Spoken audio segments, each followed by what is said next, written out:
Anak, ikaw baga pala'y kuwan May pasok bukas? Ay opo, nanay. May doon po. Ay bayan ang baon mo sa ibabaw ng rep. Ay 30 ha.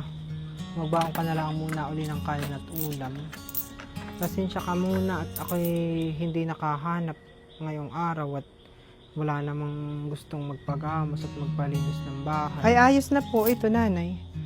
At hindi naman po maghapon ang klase namin bukas. Ay hindi balit, bukas yata'y magpapalinis ng bahay ang ate Mildred. Ay di pagkakuway yung baon mo sa susunod na araw ay pasusobrahan ko na lang. Ay sige po nanay, salamat po honey. Ay nanay, naisip ko po man din. Ay halimbawa po kaya't ako'y maghanap ng trabaho muna. Mag-working student po, ganayon. At para po kahit ako po hindi mo nabigyan ng baon, ang babaonin ko na lang po ay yung aking kikitain. Tapos ay kapag po ako'y naka-ipon ay di ako po may pandadagdag sa tuition fee ko sa school. Tsaka para po yung iyong hanap na hindi perming kinakapos.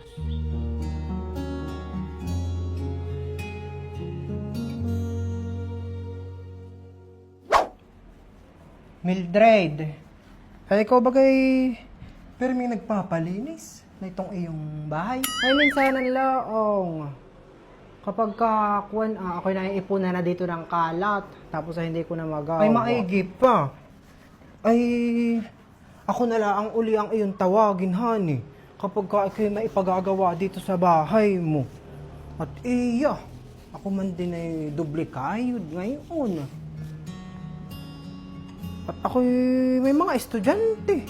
Hindi aaring ako'y walang hanap sa buong maghapon. 3 ang pinaaral ko.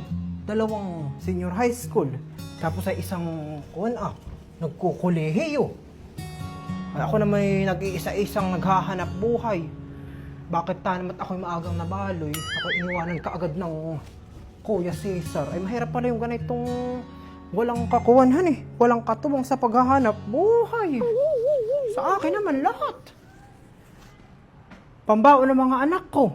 Tapos ay ang araw-araw naming konsumo sa pagkain. Ay dagdag mo pa yung mga bayarin buwan-buwan at tubig, kuryente. Ay kung minsan nga patihan ay itong aking mga estudyante ay may kailangan sa kanilang eskwelahay. Hindi ko maibigay. Kagaya nitong aking nagkukulihiyo, kailangan daw ng laptop. Ay, gaano din naman ng laptop? Ay, bakit hindi ka tulungan ng mga kapatid ng asawa mo?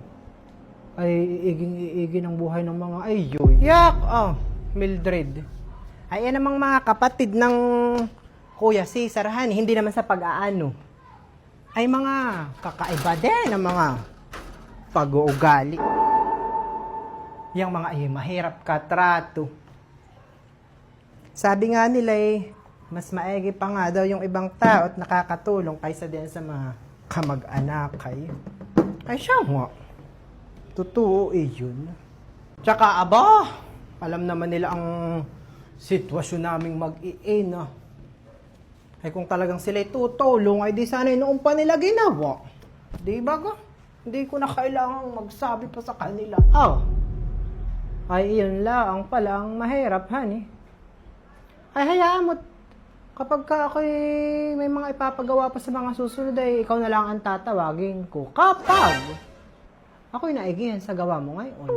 At baka naman may mga maiiwan pa di yung mga tigkal, susulok-sulok. Kaya, Tess! Ay, maiba ko. Meses, honey. Ay, ito nga palang aking anak ay may pinaglumaan di yung laptop. Ay, gusto mo? Kaya lang nga iyo ipaaayos mo't sira. Ate! Ay, ano kang gano'n ang nagpapahingi? At ang ipinahihingi sira? Ay, akin na. At patitingnan ko't baka naman maaayos pa maigi rin at may magagamit itong aking nagka-college.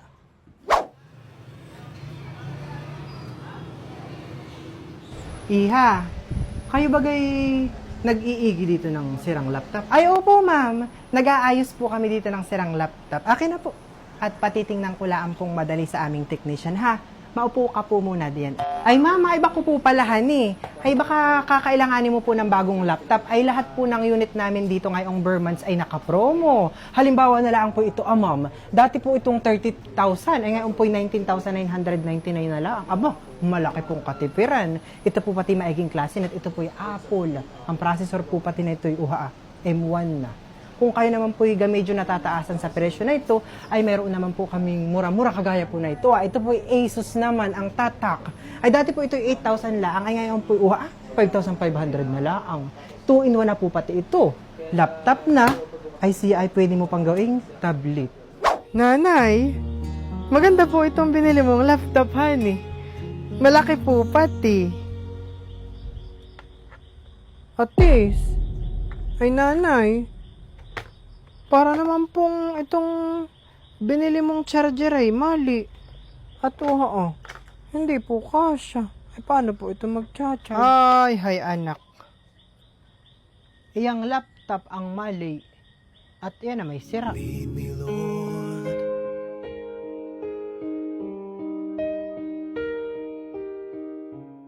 Ito man ding laptop na ito, anak, honey, ay pahingi lang sa akin ng ate Mildred. At ito daw ay pinagluma ang laptop ng kanyang anak. Ay paigi ko daw at baka naman maayos pa. Ayak ko. Pinatingnan ko naman sa bayang kanina. Ay ang sabi sa akin, malaki na daw naman pala ang sira na ito. Ay ako gagastos pa. Hoy, ang dapat na ginagawa dito sa laptop na ito, honey, ay tinatapon. Bakit ba hindi pa nakilala nung ako'y malaya pa at hindi ngayon ang puso ko? Hoy, Mases, kaya ako'y napaparituhan eh. Ay ako magbabayad ng aking utang sa iyo. Magkano na nga yun? 1,250 honey. Ay pasensya ka na at natagalan na. Ngayon ko lang maiibalik. Kaya alam mo naman, katay madaming bayarin. Ay ngayon lang medyo nakaluag-luag. Ay hindi balit ang isasauli ko na sa ay 1,500.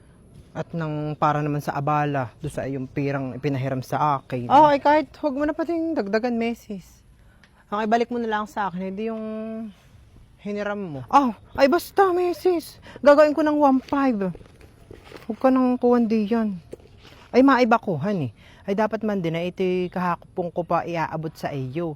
Ay ako'y paparito na sa iyo, ay ako hindi na tumuloy at narinig ko'y parang ikaw yata'y nagkakaingay. Kinagagalitan mo yata kung sino bagang kinakagalitan mo. Ay, hay meses.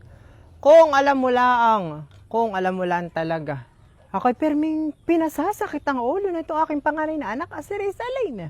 Kababaing tao, awan kung bakit ganayon. Kakaiba na talaga ang mga bata sa panahon ngayon, meses, honey. Grabe ka titigas ng ulo, maging pagsasapukin. Ay, ang anak kong si Rizalyn ay talagang, kakaiba. Hindi ko na din mawari.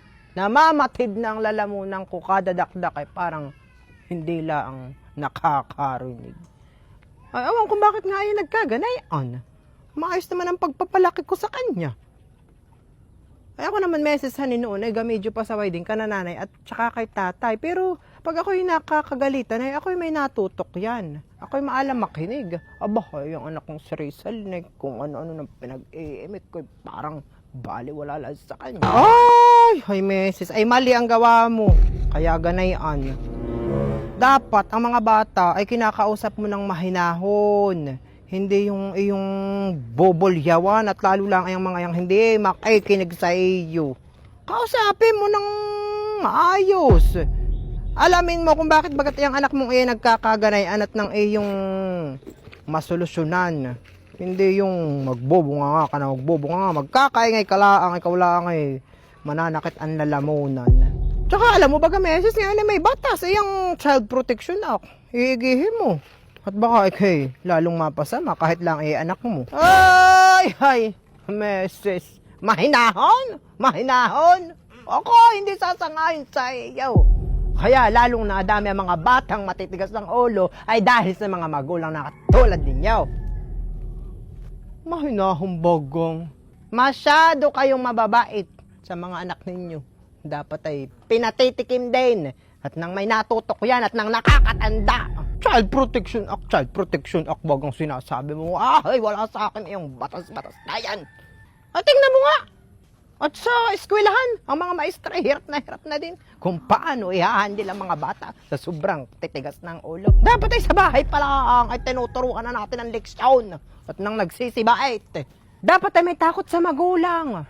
Bakit galang itong bunso kong anak? Oh, pag tinitigan ko ng ganyan, nangangatal na. Ay, ito namang si Rizalyn ay walang problema nung elementary at saka high school. Ay natulaang nagkolehiyo.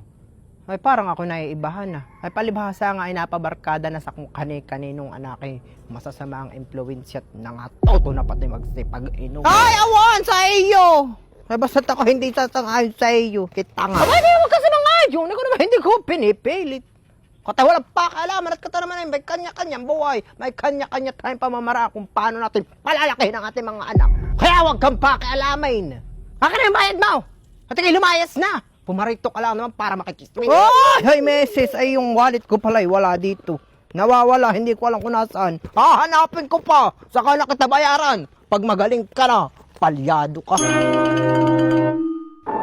Aba! Saan ka na naman paparoon, Rizalyn? Maglalayas ka na naman! Bibili lang po nanay sa labas. Yan pa rin namit mo ah! Ayos-ayos ibaw! Mukha ka na naman pokpok!